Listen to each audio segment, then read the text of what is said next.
আমি চ্যালেঞ্জ করে বলছি,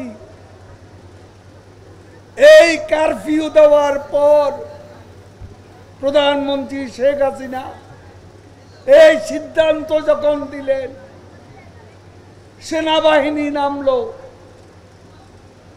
আজ কয়দিন আমি চ্যালেঞ্জ করছি, সেনাবাহিনী কোথাও একটা গুলিও ছড়ে, একটা গুলিও ছড়েনি। অথচ অপবাদ দেওয়া হচ্ছে আমরা যেন হাজার হাজার মানুষ মেরে ফেলেছি। আজকে আমাদের মেরে ফেলা, আমরা তো গতকালও তালিকায় দেখেছি আমাদের 12 জন কর্মী, কি নির্যাতন। আজকে পুলিশকে মেরে গাছের সাথে ঝুলিয়ে রাখা হচ্ছে, তার লাশ। গাজীপুরে উত্তরা জুয়েল মোল্লাকে হত্যা করে হাত পা বেঁধে রাস্তার উপর ফেলে রাখা হয়েছে। এগুলো করেছে আক্রমণকারীরা।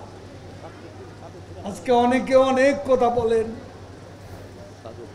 এখন ছাদ থেকে ফেলে দিয়েছে 15 জনকে।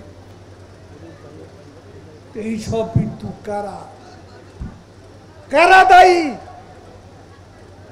শেখ হাসিনা যাচ্ছেন বিবেকের টানে, হৃদয়ের টানে, আপনাদের মতো মায়া কান্না করতে নয়,